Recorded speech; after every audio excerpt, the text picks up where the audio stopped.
Okay. So welcome everybody. Assalamu alaikum. Peace be upon you. Hello. Shalom. So we are, my name is Sarah Shafiq, and I'm the coordinator of Together Against Islamophobia with the Coalition of Muslim Women. And my role is creating awareness within the Muslim community, larger community around Islamophobia, and doing some advocacy and doing some outreach to the larger community. And it's a very grassroots focused work, and building relationships with the institutions, educational institutions, and other institutions in the local community. And this is very, let's say, a coalition of Muslim women is very local, it's very grassroots, and really has done that work we've been around for 10 years. If those who are not familiar with the work, we would invite you to check our website as well, and Facebook. We are pretty active on Facebook.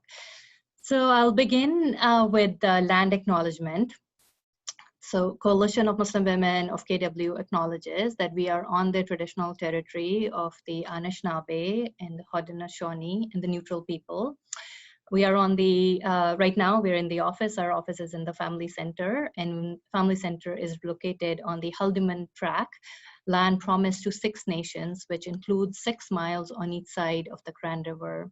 So very intentional about, and we really support our Indigenous people and our community allies. We aim to be good allies for our Indigenous people and support them. So a few housekeeping items.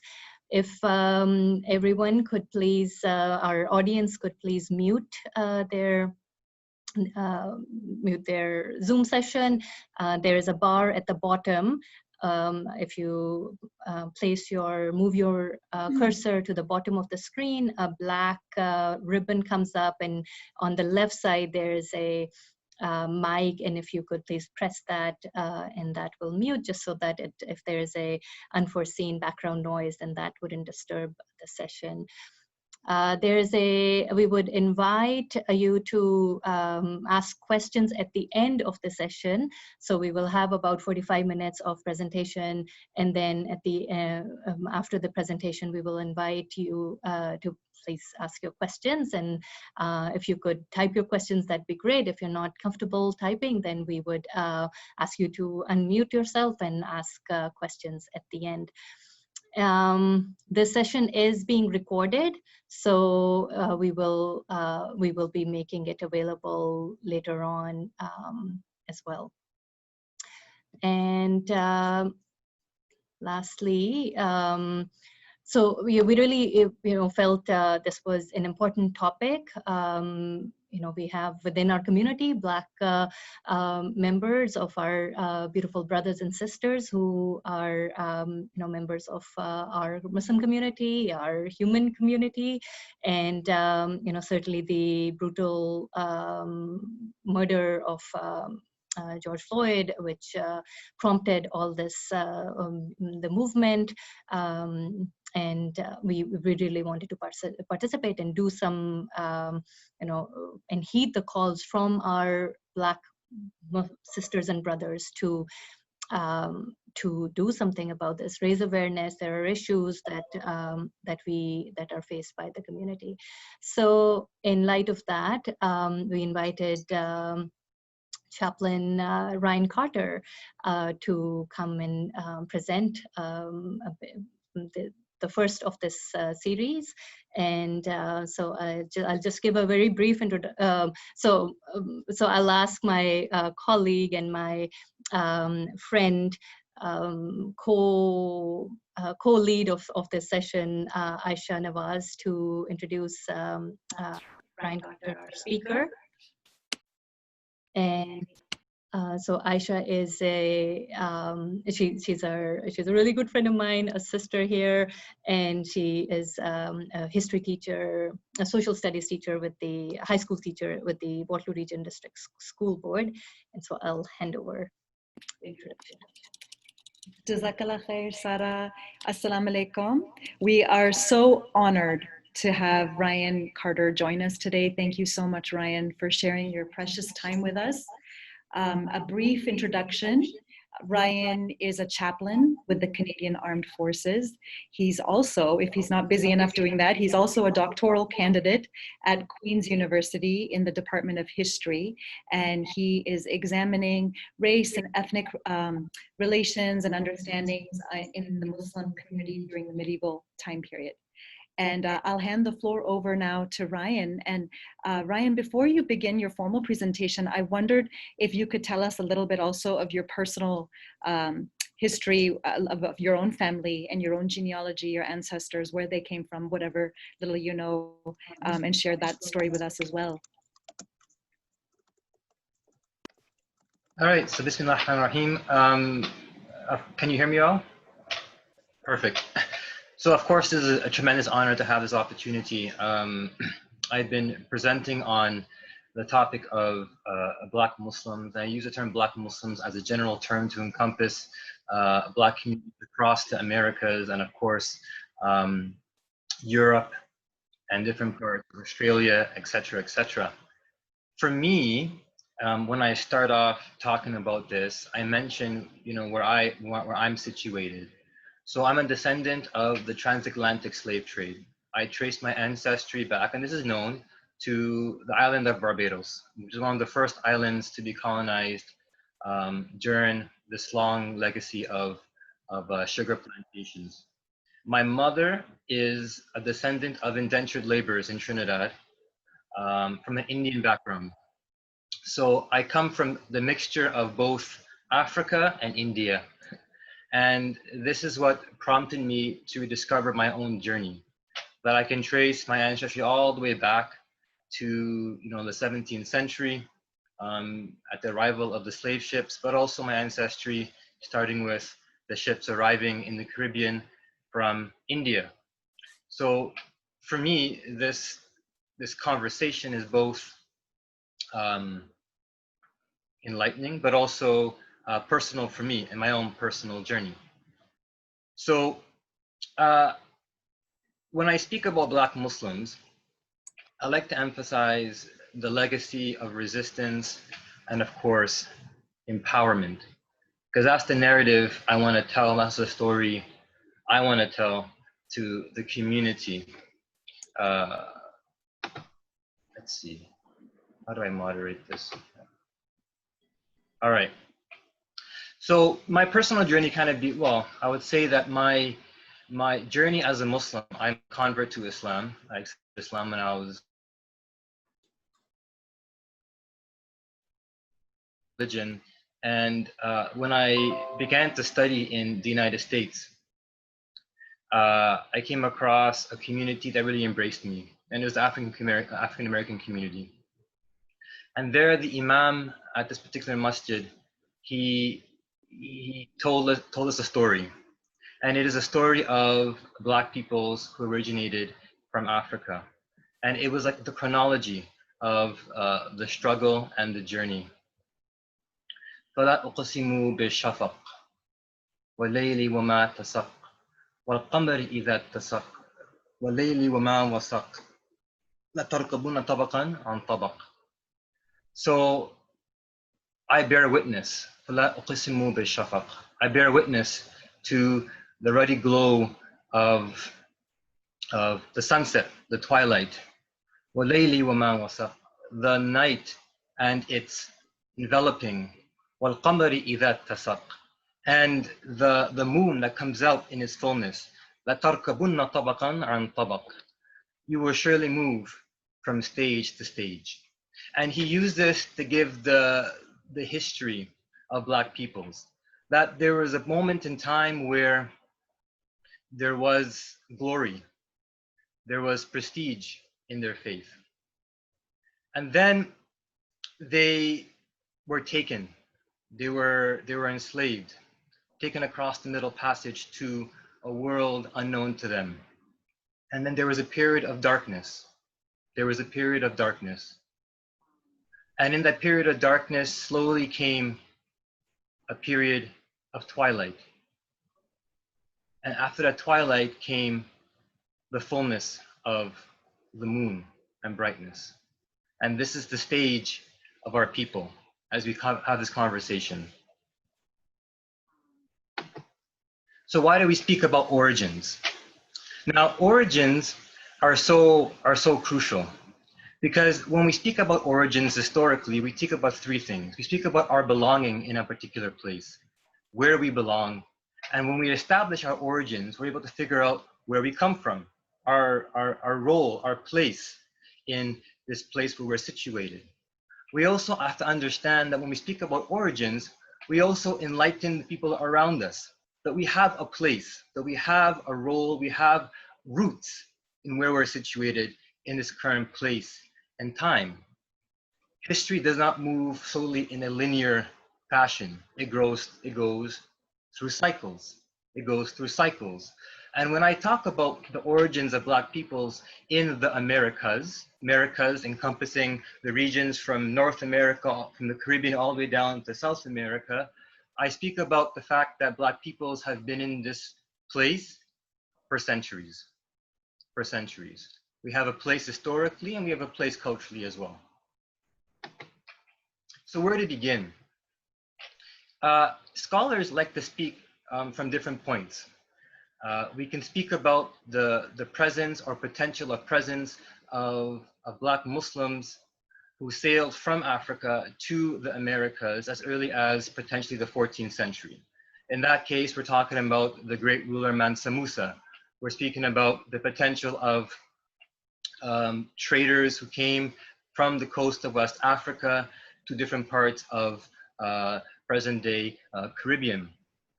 We could also speak about maps, Muslim cartographers and so forth that influence the transatlantic slave trade and of course transatlantic exploration.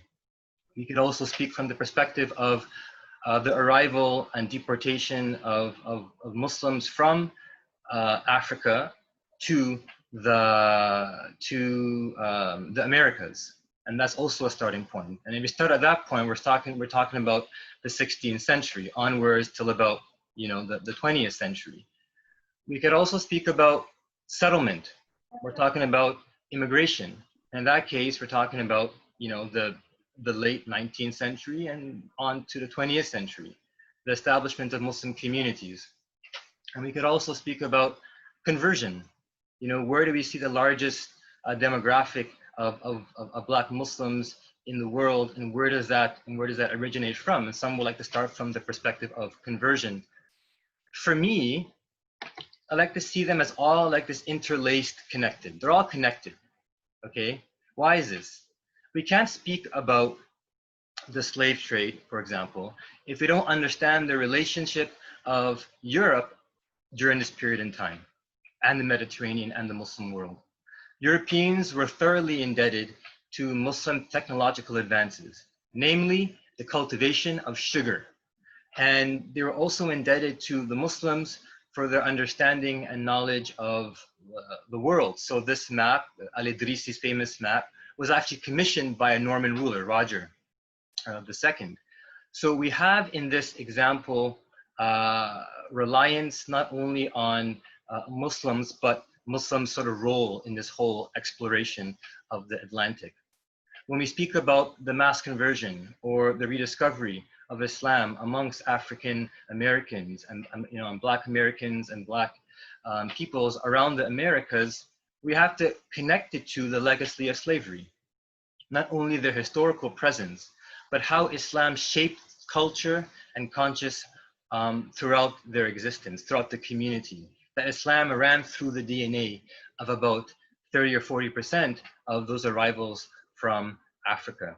And of course, when we speak about the early Black community, we have to also understand that there was also a settlement of later Black communities throughout, both through immigration and of course through various routes such as refugee status. And this is very much applicable to our conversation of Black Muslims in North America, or the Americas as a whole. So they're all connected. I like to start with the discussion of the the slave trade. Now, if you look at this map, we see a number of different kinds of trades, So we have a very historic trade of African peoples to Arabia. And we know of this because we know of many companions who had their ancestry traced to this particular slave trade. They were called the Zanj people who were predominantly from East Africa, and for various different reasons were enslaved in parts of southern and central Arabia. We also know of the trade of black slaves along the coast of East Africa, the Swahili coast, to places all along the coastal regions of the Indian Ocean. That was a particularly long enduring slave trade, and it was predominantly generated by Arab traders. And then we have, again, another more vicious form of slavery, which was the trans-Saharan slave trade, which was again, predominantly a Muslim slave trade. It was the deportation of enslavement of Muslims in sub-Saharan Africa to regions in North Africa. And there are a number of diasporas in Africa who traced their ancestry to this particular slave trade. And it also coincides with the transatlantic slave trade as well. For the most part, slavery in the Muslim world, or at this point in time, were 3 to 4 types. One was domestic, so domestic servitude for households and so forth. The second was military. Black slaves were utilized across the region because, generally speaking, Muslim dynasties didn't trust each other. So they hired mercenary military armies, and many of them came from Africa. The Mughals used them quite a bit. And of course, we have this interesting kind of slavery servitude, which was eunuchs. Now, eunuchs were castrated males that were responsible for the private affairs, the private household of sultans and elite people. They were particularly utilized in the Ottoman Empire. But of the longest lasting and most enduring of all these forms of slave trade, which is a very unique form of slave trade, what we call the transatlantic slave trade. Now, the transatlantic slave trade, as you see, that big sort of, the arrows coming from the coast of Africa, was a slave trade which lasted for about 400 years and deported an estimate about 12 million people from the coast of West Africa, Central Africa, to the Americas. And this lasted for about 400 years. The vast majority of these people were sent to the Caribbeans, namely Brazil, which was the largest sort of importer of slaves. Only a very small percentage actually were sent to the United States, roughly about 4%. But this was the longest enduring and very specific form of slavery that we've seen in human history. Now, just as an important note, slavery existed across the colonial world, okay? And Canada is no different. So when we speak about the origins of Black peoples in Canada, we have to go as far back as this very same period. Canada, as we know it today, it wasn't, of course, Canada, with the capital C at that point in time. You had New France and Upper Canada and settlements across what we know today as Quebec, Louisiana, New Brunswick, and so forth. And the French had utilized slaves. Now, most of those slaves were from indigenous populations. They were enslaved indigenous people. But there was a large contingent of slaves from Africa. So Canada was a slave-owning place. It was a slave-owning place for several hundred years. First with New France, and of course, and Upper Canada, British North America. Furthermore, the presence of West African people could be traced all the way back to the early sort of exploration of the region with Samuel de Champlain. Matthew da Costa is a very well-known figure who was a translator for Samuel de Champlain because of his linguistic abilities. he was utilized in many different capacities for these early European explorers. This picture is a picture of Marie-Joseph Angélique, who's claimed to be responsible for the burning of what we know today as Old Montreal. She was executed, but she was an enslaved person. All these various advertisements you see on my screen are slaves in Canada. So Canada was also a slave-owning country. And as a result, we had the potential, I think demographically, what is argued is that, again, the presence of Black Muslims, Muslims from West Africa, could have been in Canada from this very early period. But when we speak about the transatlantic slave trade, what we're talking about is this thing called sugarcane. And this is how it all kind of started. People were commodified to produce sugarcane. It wasn't some big lofty ideal of, emancipating people and bringing them to, no. It was sugarcane. It fed an economy. Furthermore, after that so plantations were planted across the Caribbean. Of course, sugar doesn't grow in Canada, so we didn't have plantation in Canada, but plantations were all over the Caribbean. Brazil was a notable one. Barbados was another large one. And eventually, various different kind of commodities were being produced in the Americas on the backs, namely from labor from enslaved people. So cotton was a big one, tobacco, indigo. Those commodities were the raw material came from the Americas. It was manufactured in Europe and sent back to Africa as products, which was used to fuel the trade. So we call this the triangle, the triangle of slavery, of the transatlantic slave trade. Now here's the question I have to ask, and this is a question that we all should ask, is that what follows a people, right? What follows a person when they're enslaved in such a manner? What comes across with you, across the Middle Passage, from the coast of Africa to this place you have never seen or heard about before? I mean, we have the obvious things, foods, this is breadfruit, which came from Polynesia, but was used to feed the enslaved people. We have, of course, different kinds of dress. We have language. We have modes of artistic expression, i.e. music. All those things come with you. But what also comes with you is your faith and who you are, your worldview, how you see the world. You are coming to this place not as a commodity, but as a human being. And in that experience, you have a whole person. You have the whole person. Now, in the context of the people who were enslaved, tragically, there was intertribal warfare in this period. And Europeans exploited this. So what generally took place, and I'm speaking in very general terms now, there was conflict between tribes. And the captives were then sold in exchange for commodities like firepower, muskets, and things like that. And this fueled the trade because the tribe with, at that time, advanced weaponry could easily raid a neighboring or enemy tribe. There was conflict in the region. If you came from an earlier period, you would have come in contact with exiles from former Muslim Spain. If you were an educated person, you would have known about world events and this thing called the slave trade.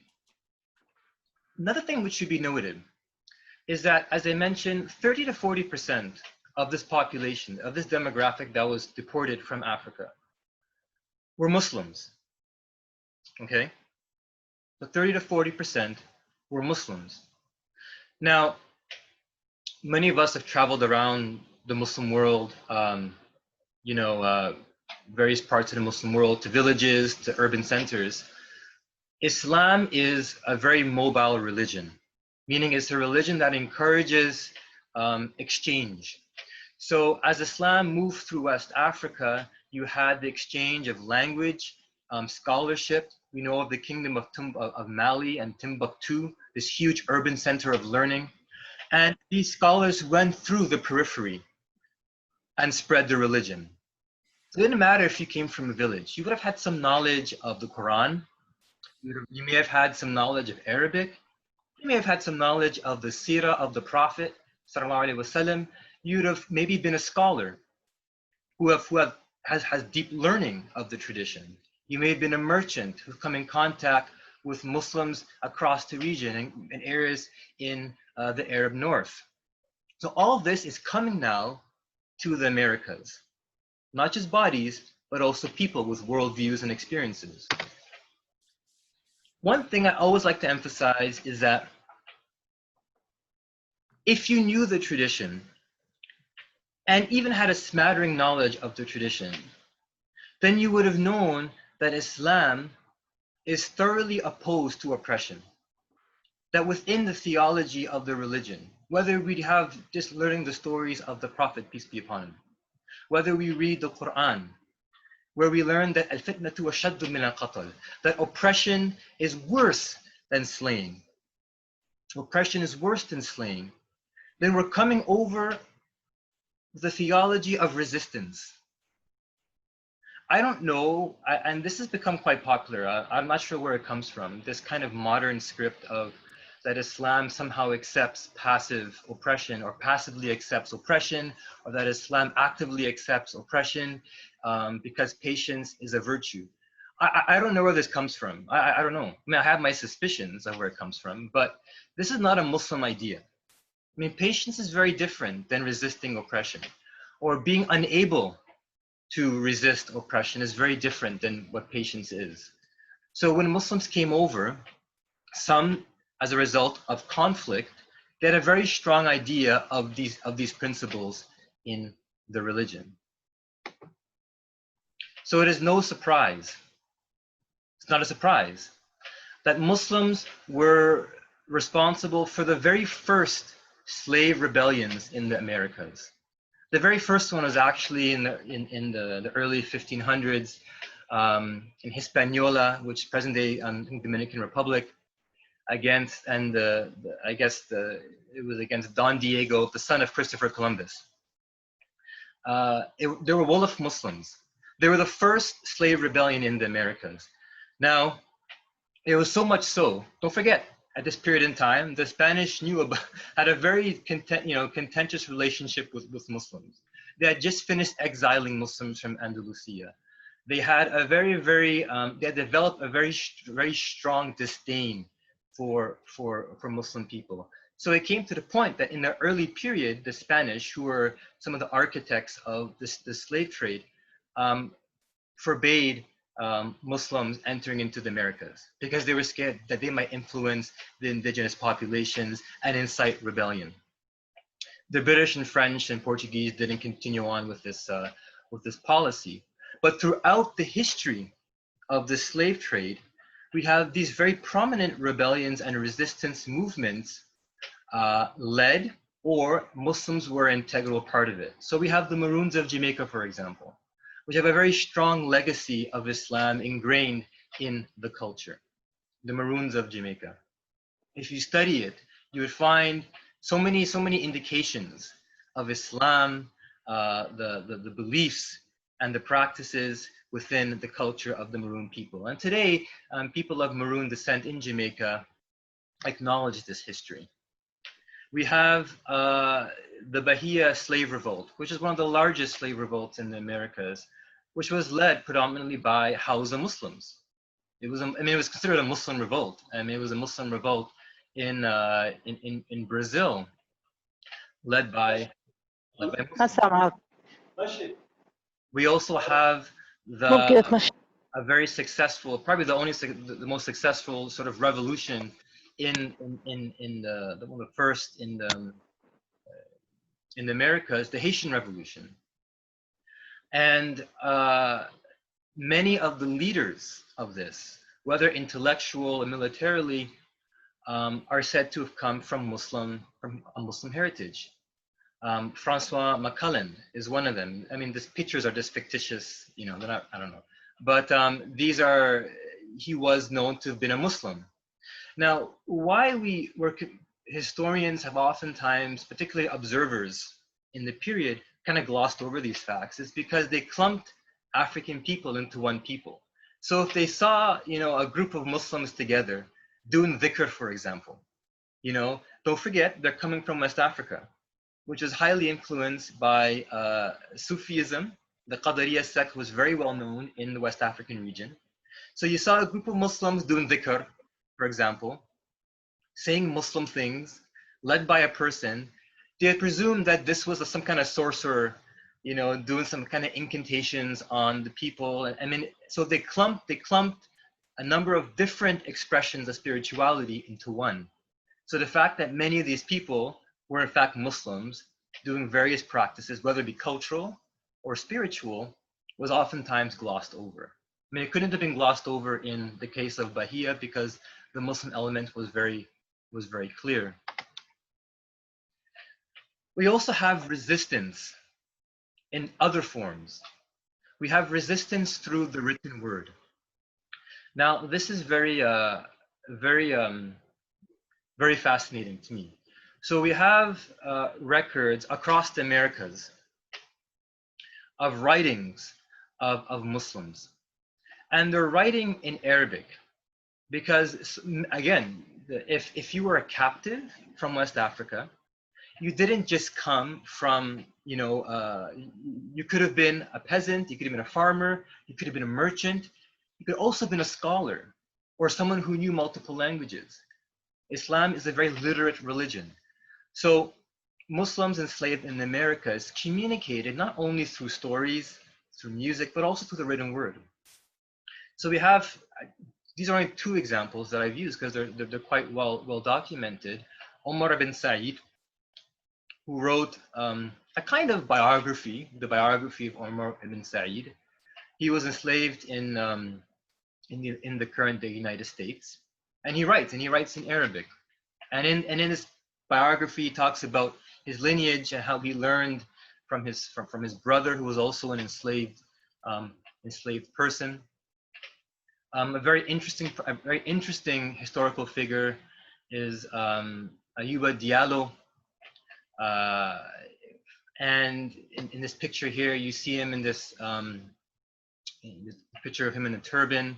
Across his neck is presumably the Quran, which was a custom amongst West African people to this very day, the carrying of, you know, Quranic, you know, surahs, various kinds of dhikr in these sort of cases around their necks.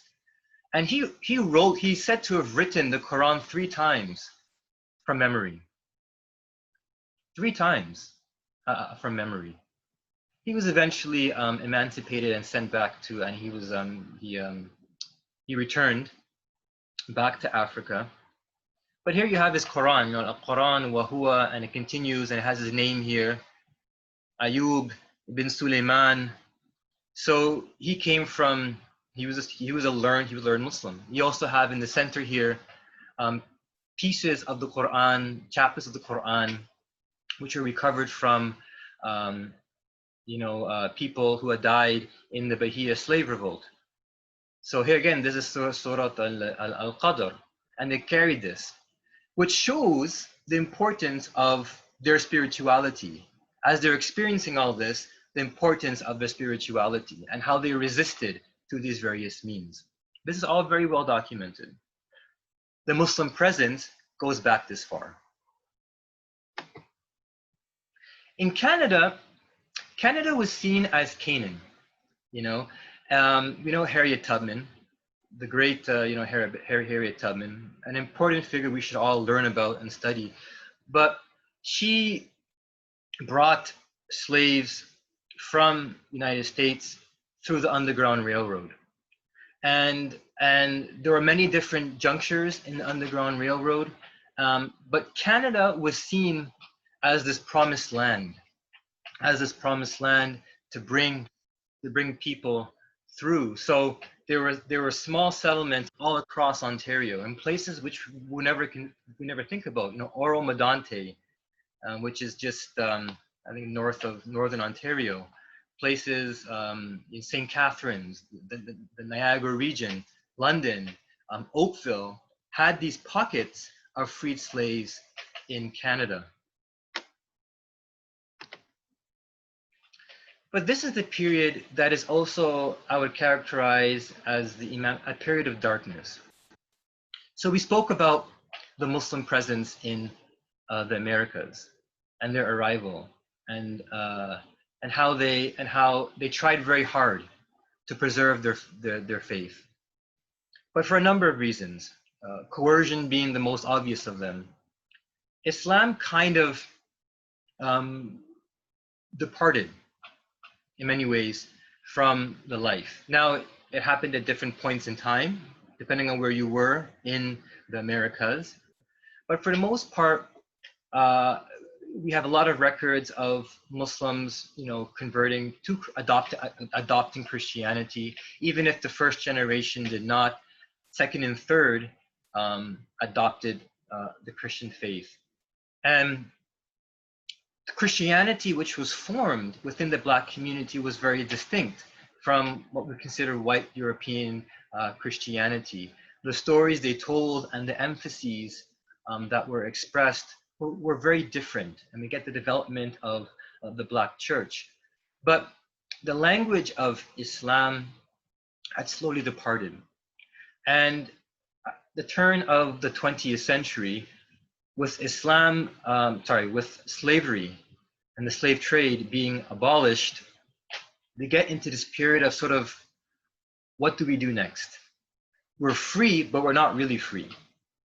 In Canada, we had historic communities from the Underground Railroad, and as early as the American Revolution, the loyalist Black communities in predominantly Nova Scotia that were there since the late 1700s, who were given the worst land, the worst land, that lived next to open garbage dumps, villages split, built alongside railroads. It was a horrible situation. Even those who wanted to prove themselves as early as the First World War weren't allowed to prove themselves because they didn't allow Black people in the military. And if they did, they were segregated.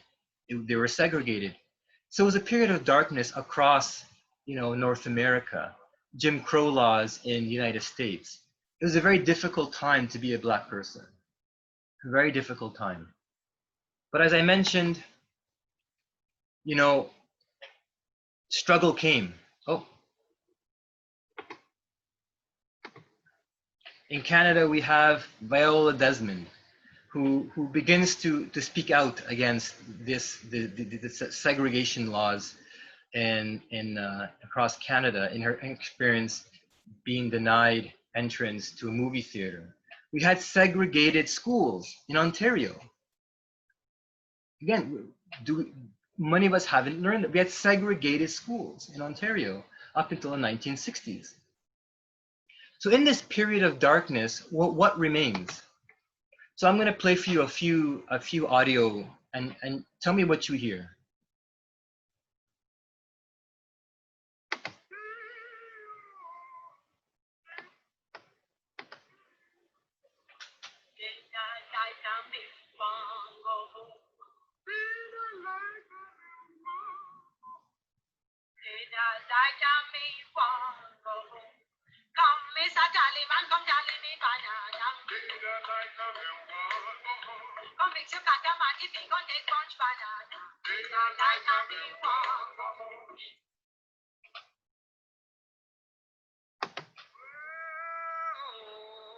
Lord, I woke up this morning and I'm feeling bad. Whoa, babe, I was feeling bad. Well, I was thinking about the good times, Lord, I once have had.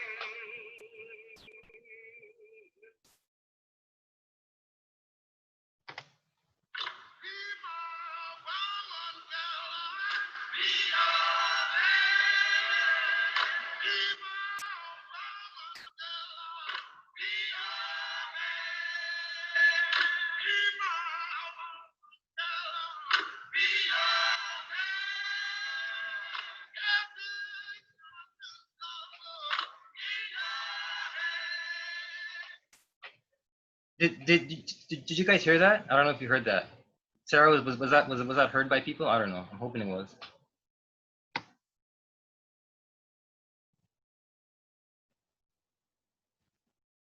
Okay, so what we hear is the remnants of a culture developing, roots which were rooted in Africa.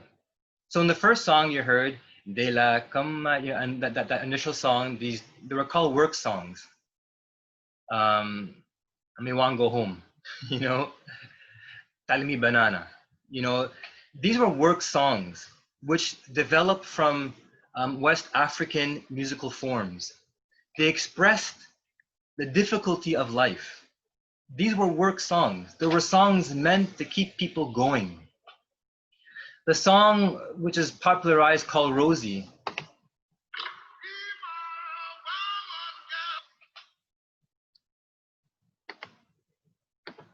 it expresses the longing of wanting to be released. It talks about, in this case, Rosie was a prison camp song. And it corresponds with the rhythms of chopping wood. But the theme was it was hardship, and the spoken word, the chanted word, were modes of getting through the day. The very last song that I played, this one, Lord, I woke up this morning and I'm feeling bad. Whoa.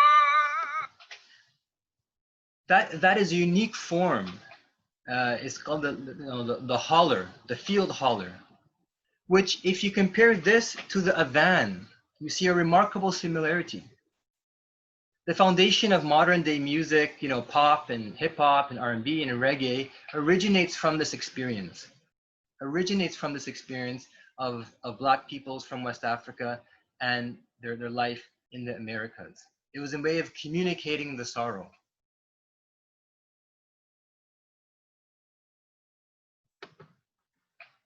But then we get into the twilight, you know, the coming of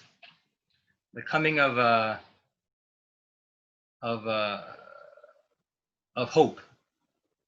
This is very important. So in this period in time, the turn of the 20th century, we get these movements across the Americas. Okay, but namely in the United States, we have a number of Black empowerment movements. We have the first. There were many, Marcus Garvey, but and I highlight two. Noble Drew Ali. Now, Noble Drew Ali comes across with these ideas about Black people in America being this lost nation. Okay, and he develops a narrative about Black people as a lost nation, and he utilizes themes, Muslim themes, although theologically and ideologically the beliefs were sort of, you know, they were not traditional to Muslims at all. He used themes, modes of dress. Followers usually change their names to the last name Bey or El. And he used themes like the Quran, the Kaaba, Mecca. And this was sort of what scholars sometimes call, you know, proto-Islam. It wasn't Islam proper, but it was a means of how I see it, of Black empowerment in this juncture in history, where there was emancipation, there was no more slavery per se, but this was a vehicle of empowerment for Black people. This now comes along and influences, we know the genealogy of these movements, influences what will later be called the Nation of Islam. Now, Nation of Islam, you know, has its origins in this kind of unknown figure, Wallace D. Fard. But really, when we talk about Nation of Islam, we're talking about Elijah Muhammad, and later on, as we'll discuss, Malcolm X or Al-Hajj Maliki al-Shabazz. So the Nation of Islam comes along with probably the most formidable and probably most significant empowerment movement in Black empowerment movement, I would say in history, because Islam becomes a vehicle for building up the conditions of Black peoples. Again, while the beliefs themselves were not consistent with what we consider mainstream Islam. These were movements which used Islam as a means of cultural and political resistance. Again, it's in the DNA that Islam is a vehicle to resist oppression.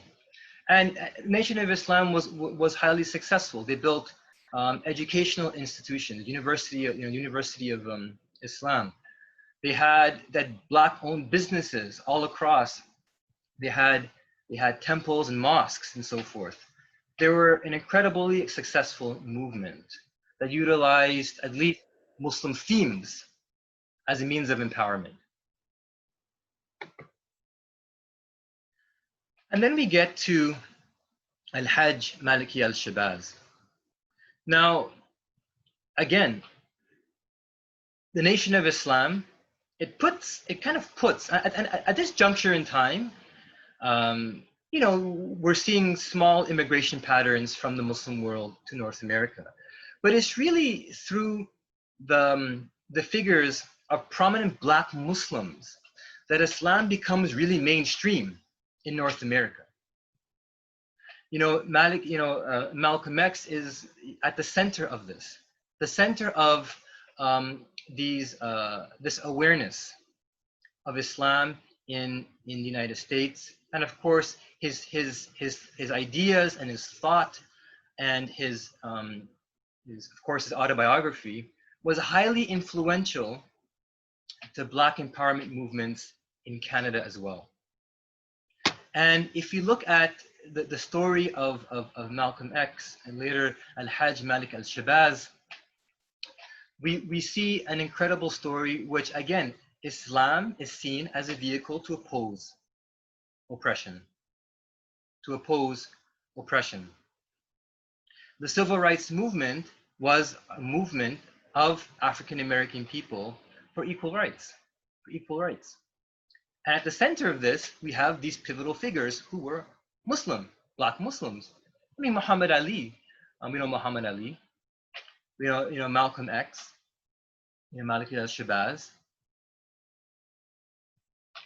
So what's important to know and take away from this is that as we get into the 1960s and the civil rights movement, there is a cultural current that's taken place across the Americas. Post-colonial movements, Black empowerment movements.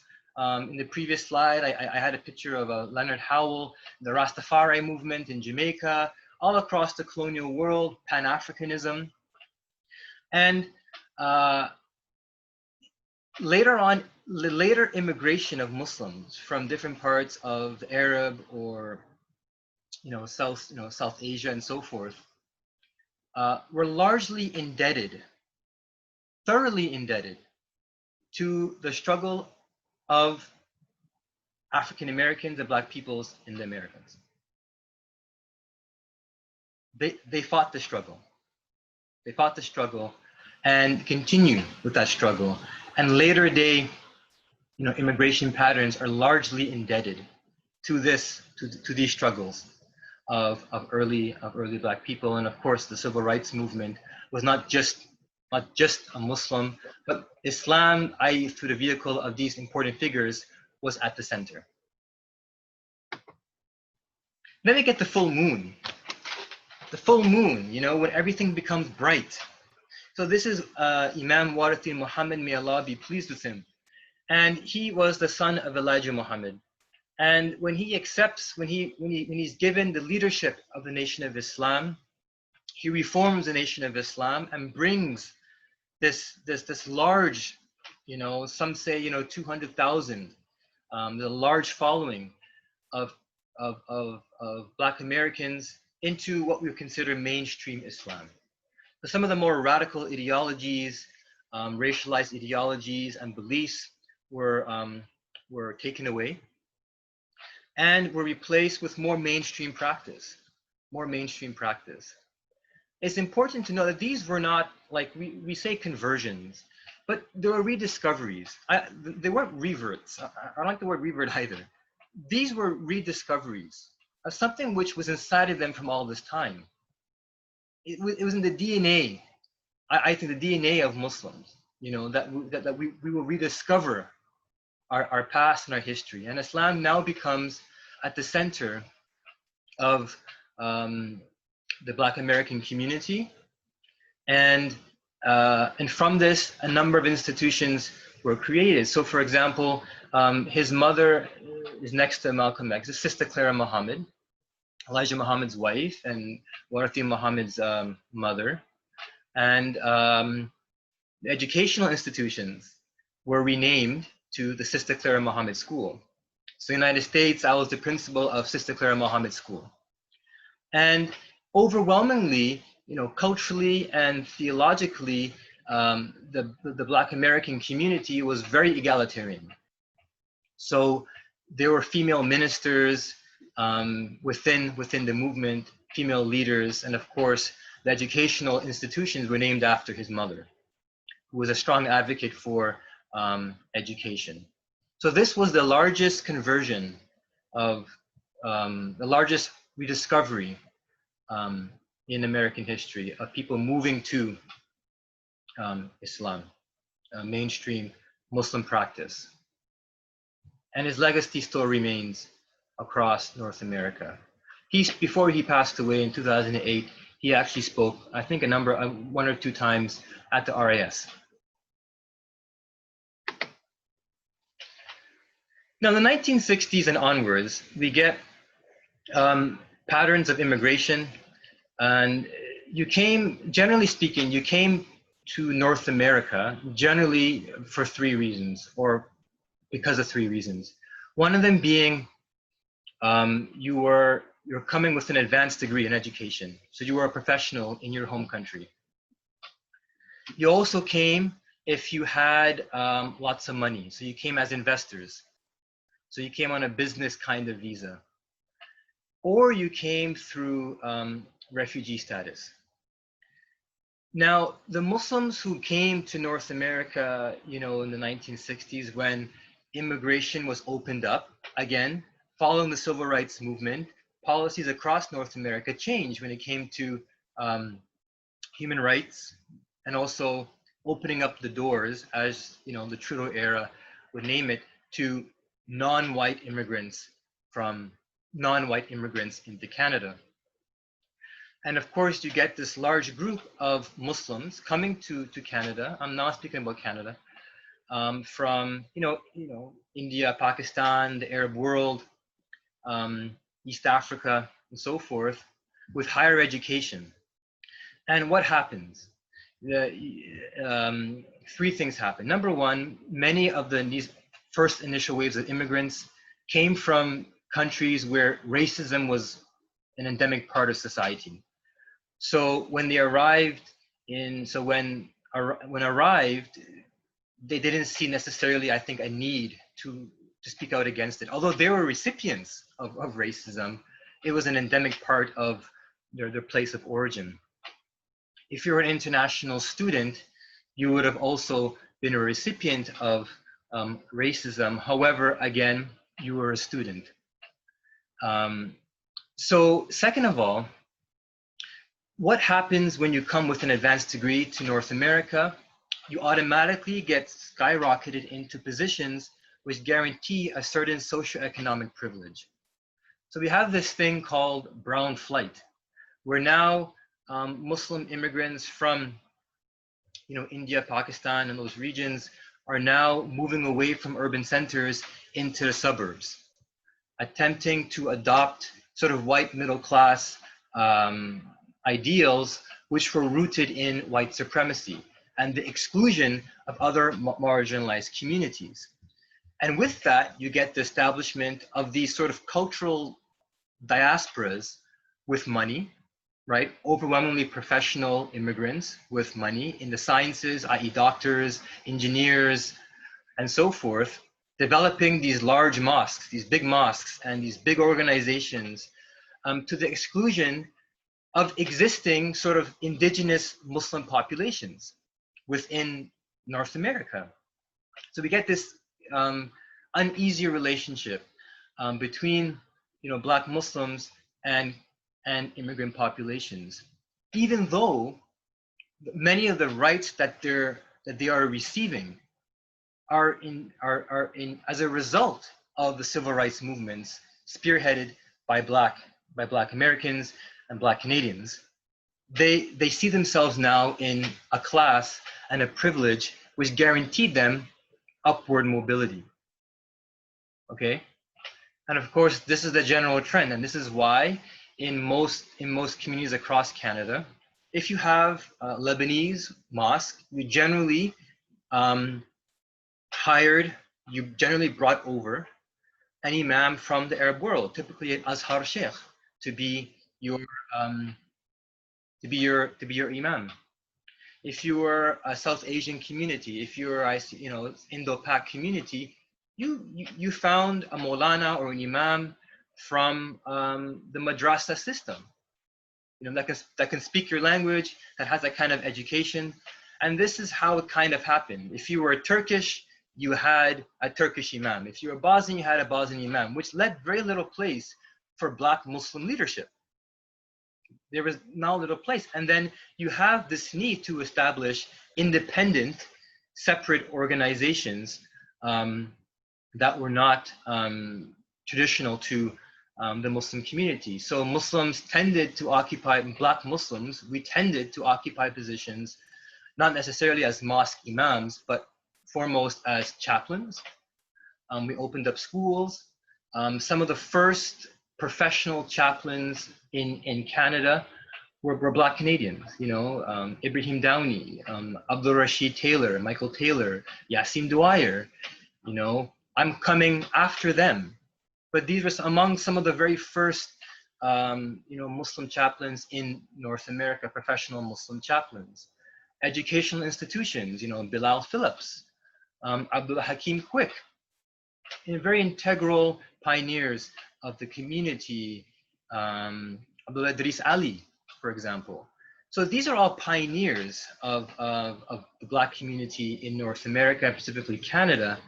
But I would say, for the most part, the Black community was very marginalized from mainstream Muslim demographic. So to close, who are Black Muslims in Canada, and how do we conceptualize and how do we think of the future? Black Muslims in Canada are a mixed demographic. We have that indigenous piece. So we had Muslims, rediscovering Islam, who have their descent, who trace their descent to the early populations of loyalist the loyalist population in Nova Scotia. We have Muslims, rediscovering Islam across Ontario, people who come from a Caribbean heritage, discovering Islam, coming to Islam. But for the most part, we have a large representation of Muslims from East Africa, namely from Somalia or Somaliland. People of Muslims from Somali descent, who came predominantly in the 1990s as refugees. If in this systematic review done by Dr. Fatima Best, she looked at all the literature that exists on Black Muslims in Canada, and 94% of all research done on Black Muslims in Canada tends to focus on the experience of Somali Muslims. And they're done namely by Somali scholars and academics, looking at themes as integration, discrimination, assimilation, experiences of refugees. Now, only 6% really talk about, other Black populations, such as, people who come from demographics such as myself, which means that Muslims in Canada we're a hybrid population. Somali Muslims have largely become sort of the, demographic which has taken the mantle of a lot of these Black Muslim initiatives, alongside Muslims from the Caribbean, Muslims from other parts of Canada. So we have this hybrid identity as Muslim Canadians. And being Black is central to our identity. So as I close, know something, that the status that we have, the status that many Muslim populations have and enjoy. You know, when you go to most of these large national Muslim gatherings, you tended to see the same people. Okay, the same people were the ones representing Islam in Canada. When we spoke about Islam in Canada, we start with, again, with the settlement of Lebanese in the Prairie region. We're speaking about large mosques.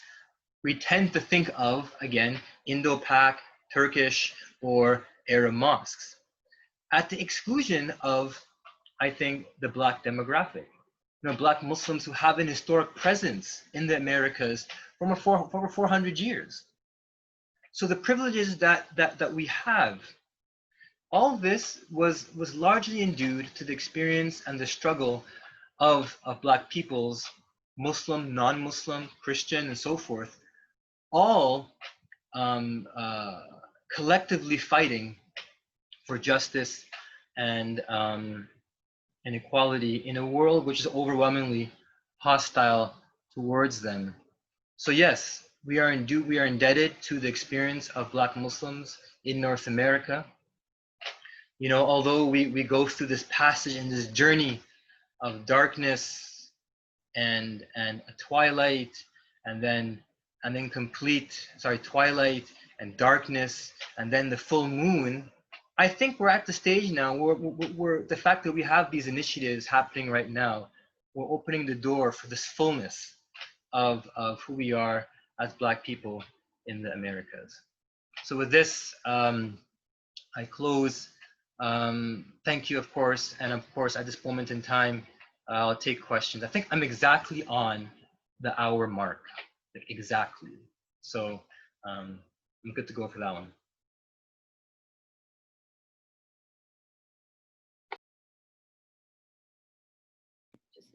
Yeah, questions. I don't see any right now. Thank you so much, Ryan. We are looking, if anyone has questions, please type them in to the chat box. You can also use the raise hand feature if you want, and unmute yourself, and we will look for questions.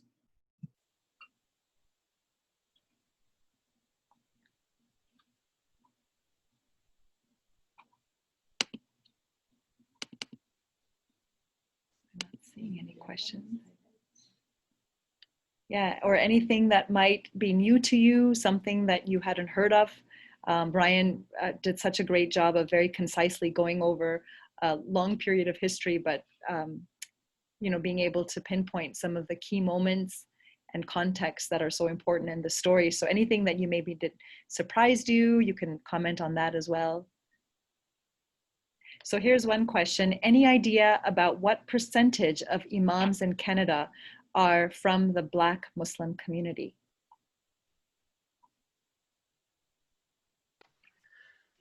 So as noted, you know, the research on, I think, Black Muslims in Canada, looking at it from not just from the point of view of the Somali community, it's almost non-existent. So we don't have a good percentage and knowledge of, you know, what the existence of, you know, black imams, so to speak, in positions of leadership in mosques.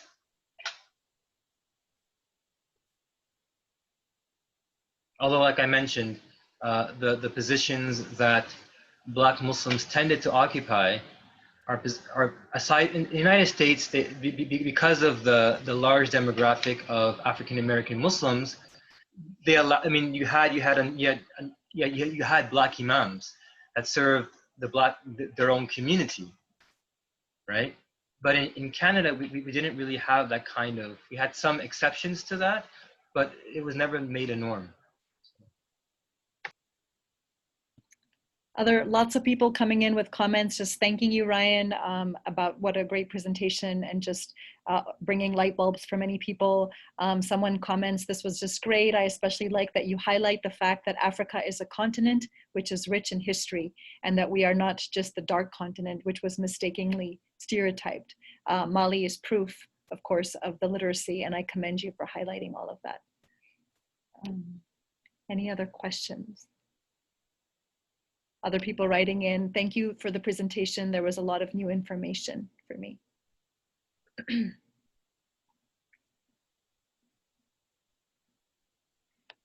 While we're waiting for more questions, you know, when you were talking about the earlier slave narratives and of so many Muslims, I don't know how many people in the audience realize, but 30 to 40% of 10 to 12 million people coming from Africa is it's an incredibly large number of Muslims. And, you know, just this morning, when I was looking at this a little bit, Muslims arrived here before the Puritans, before Plymouth Rock. So I grew up in the States, and when we learn US history, we talk about, you know, Plymouth Rock and the Puritans in Massachusetts or Virginia, and Canadians have, you know, they probably learn about Champlain, but the Black narrative is completely missing.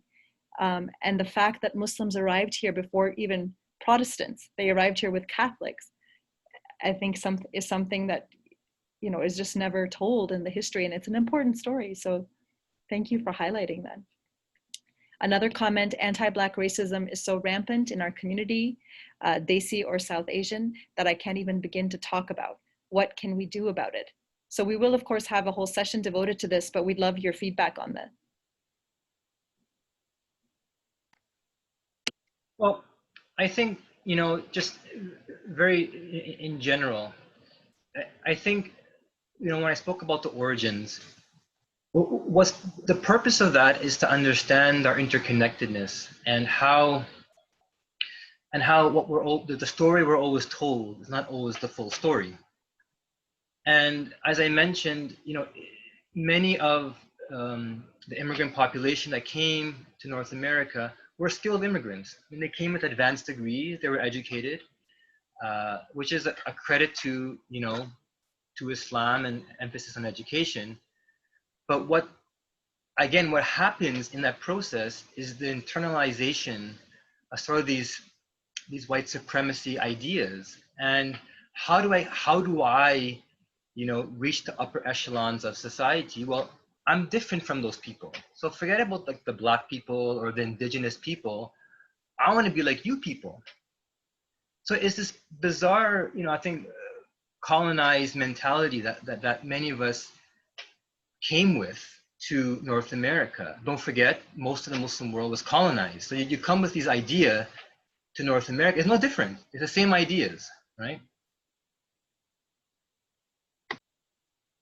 Another question, how would you compare the struggle of Black community in general to the Black Muslim community in particular?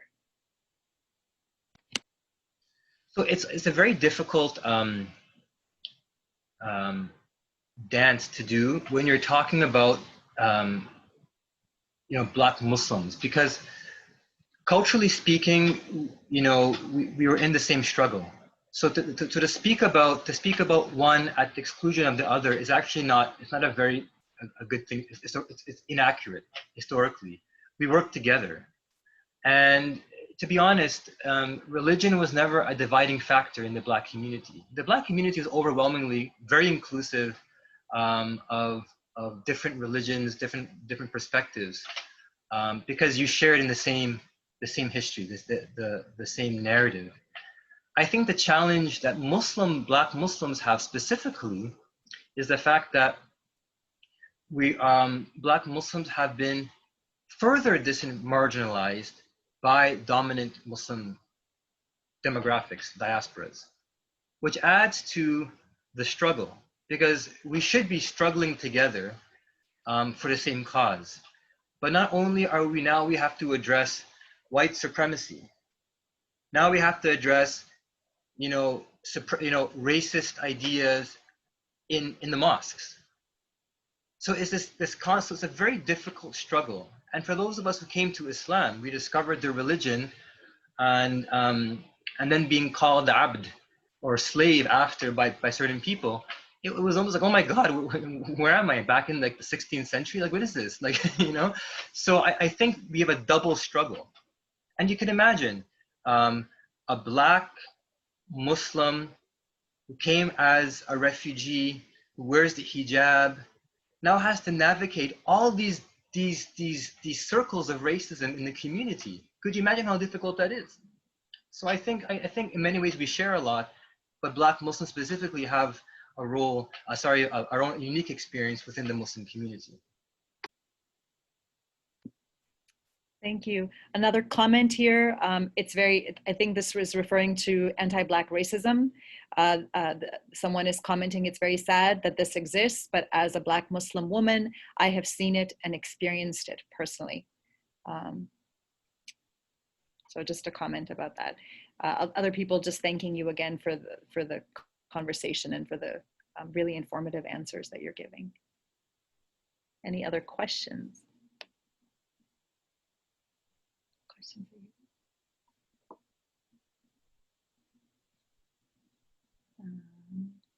More thank yous coming in for you. Lots of people just grateful, absorbing all the information.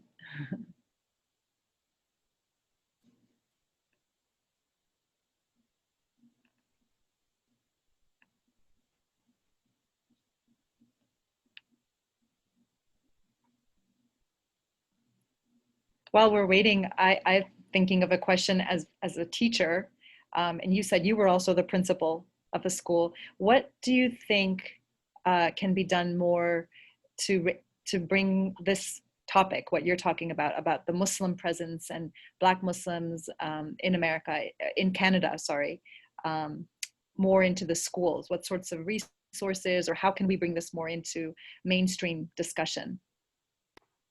So it's becoming slowly more mainstream because, you know, Matthew DaCosta is always mentioned. You know, there was a stamp, for example, commissioned with his face on it.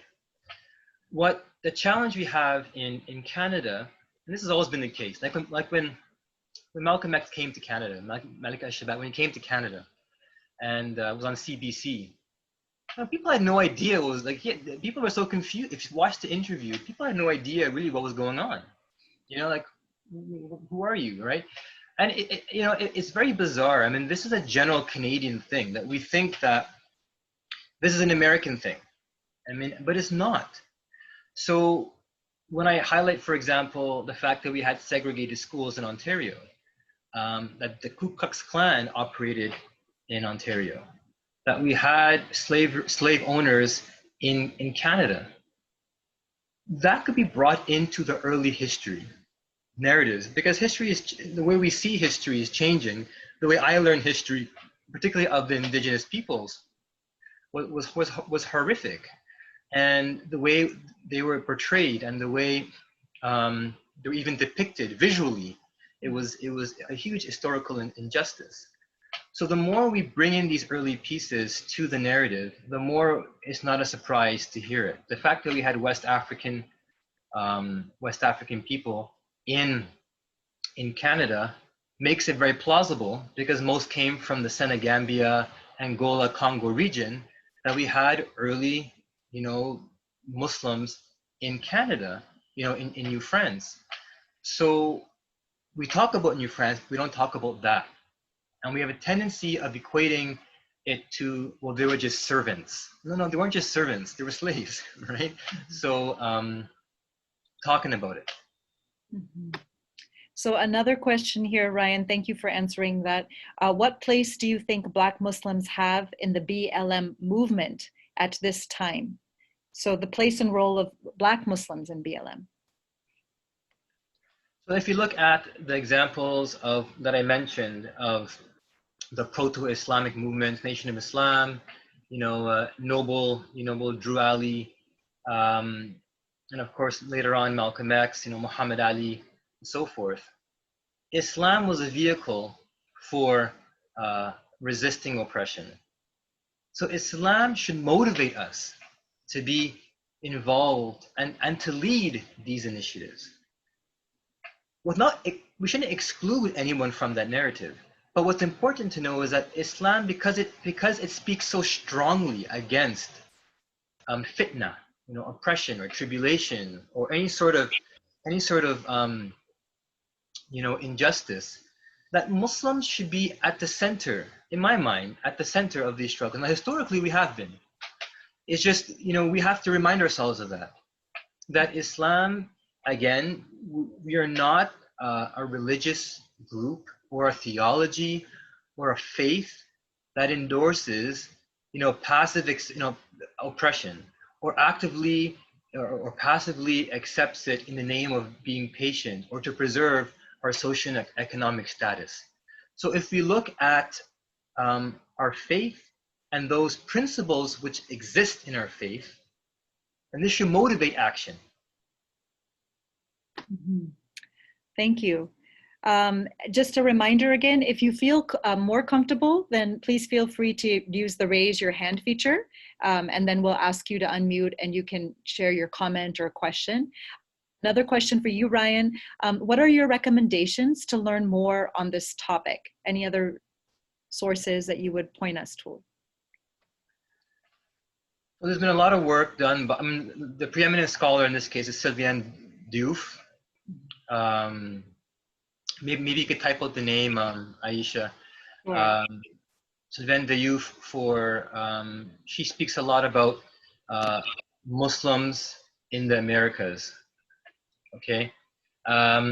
There's been some work by, I believe, Imam Dawood Walid. I believe so, about Black Muslims, historic Black Muslims. There's been a lot of, if you look at the works done, well, there's one small tract called Deeper Roots by Abdul Hakim Quick, which he speaks about the pre-Columbian exploration of the Americas by Muslims. It's a very small work, but you can probably find it on the internet now. But I would encourage us to not just look at, because we tend to do this, we look for very direct evidence. So of course we have direct evidence. We have Qurans and people with Muslim names and stuff like that. But when I played that music for you, that's a remnant of who we are. That's where it comes from. So when we look at Islam in the Americas, yes, we may not find, a mosque, historic mosque from the 16th century. What we're finding is the remnants of it. All those cultural pieces, capoeira, samba music, reggae, all that stuff comes from the West African musical tradition. Call and response music, like what we heard in Rosie, comes from the West African Muslim tradition. If you replace that with La ilaha illallah Muhammad Rasulullah, that's how children were taught, and that's how dhikr was done. So when you do your search for the Muslim presence in the Americas, don't just look at the literary or archaeological sort of evidence. Look also to the cultural precedents, the cultural formations that we see later on, such as music, dress. Do you know anybody who would be good for the music part? Any scholar who specifically focused on the Muslim connections to modern day blues and jazz and, I mean, so much of folk, rock and roll even? Sylviane Diouf does a lot of studies on the precedents of the blues music. Okay. Again, she really is the preeminent scholar in this field. I mean, she's a French-Senegalese scholar. She's French-Senegalese. Mm-hmm. But she does a lot of work on that, right? Thank you. Another question here. Marginalization of Black Muslims is leading to this want of building one's own culturally Black-friendly masjid. This is true for my community of Somalis. What may be the pros and cons for this movement? So alternative spaces are created not because there isn't necessarily a want to. They're created because there is a need to. Because of exclusion from mainstream society, we create alternative spaces. The Black mosques in the United States that's what it is. They're alternative spaces where for most cases, been marginalized from mainstream society. So if the question is, would it be wrong to create, Black mosques and so forth? I think there's a place for mosques or third spaces. Okay, so not necessarily mosques themselves, because mosques will tend to develop based on cultural lines. I mean, there's Somali mosques in Edmonton and Toronto, but third spaces are essentially where we can be who we are. We can express ourselves in our own language, not like linguistic language, but in our own cultural language and manner of being, in a place where we could be accepted. So the idea of third space, and this is a very specific term, third space, is very important, and I actually encourage it. So if Somali Canadians, if Black Muslims, which includes Somali Canadians and people from Sudan and so forth, create these Black-led initiatives, I'm very much for them, because they're not exclusionary. There is a need to have that space where you can be who you are. So a few weeks ago, a good colleague of mine, Darren Laban, who runs a boxing gym in Scarborough, he had an Eid celebration, a very small local Eid celebration, where he invited, steel pan drummers, he had break dancers, he had all those unique Black spoken word, all those unique cultural formations unique to Black Muslims. And that wasn't, it was a Muslim gathering. It was a Muslim gathering. What is the difference between having spoken word, breakdancing, between that and having Arabic nasheeds or qawwalis or whatever? I mean, what's the difference, right? Thank you. Another question here. For those of us from the Muslim community, can you please give us some examples of anti-Black racism at personal, institutional, and systemic levels?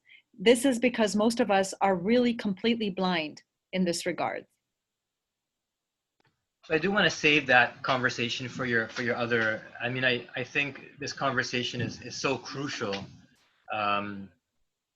for the community, and it's probably the hardest conversation to have. So may Allah bless your speaker who's speaking about this, because it's going to be a tough conversation. Just very briefly, from my personal experience, I was marginalized from my community of origin in Scarborough. I was put in a box, and I remember very distinctly when I was about to get married. A number of community members kind of pooled together and said, a Black man can't marry an Arab woman. That was real. That was real. When my picture was shown, and this is me speaking as a fair-skinned, fair-complected person. Okay. People oftentimes think, well, because they see you're Black, you're Black. It doesn't matter how mixed you are. Okay.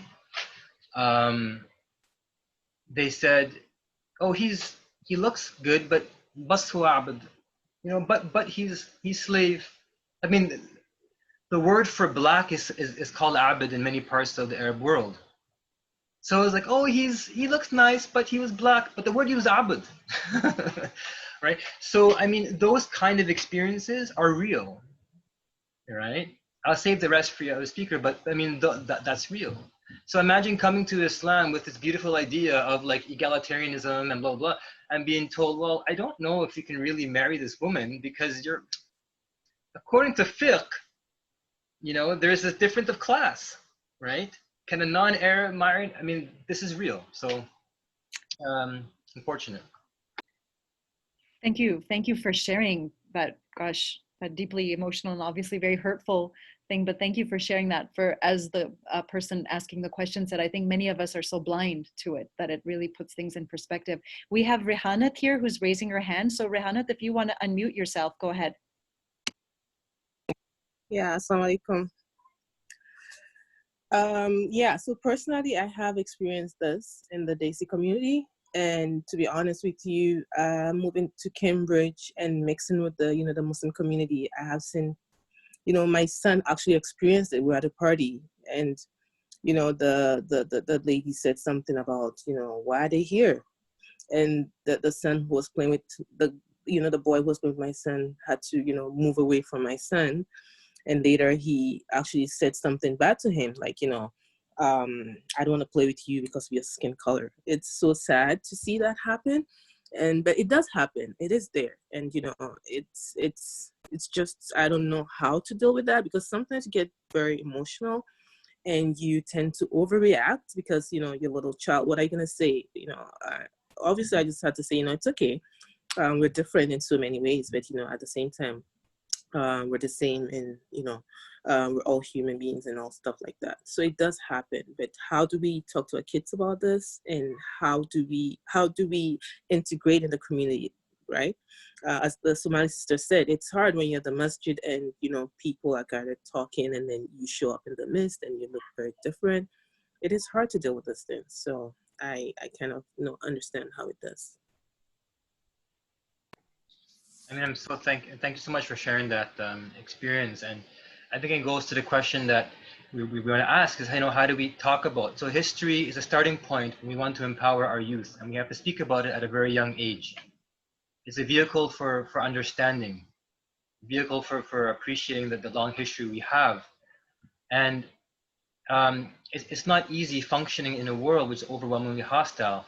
Now, the thing that I want to emphasize based on this conversation is, why don't we have more, Black, leadership? And so, like I mentioned, Black voices have been largely marginalized from mainstream Muslim society. It's becoming more prominent.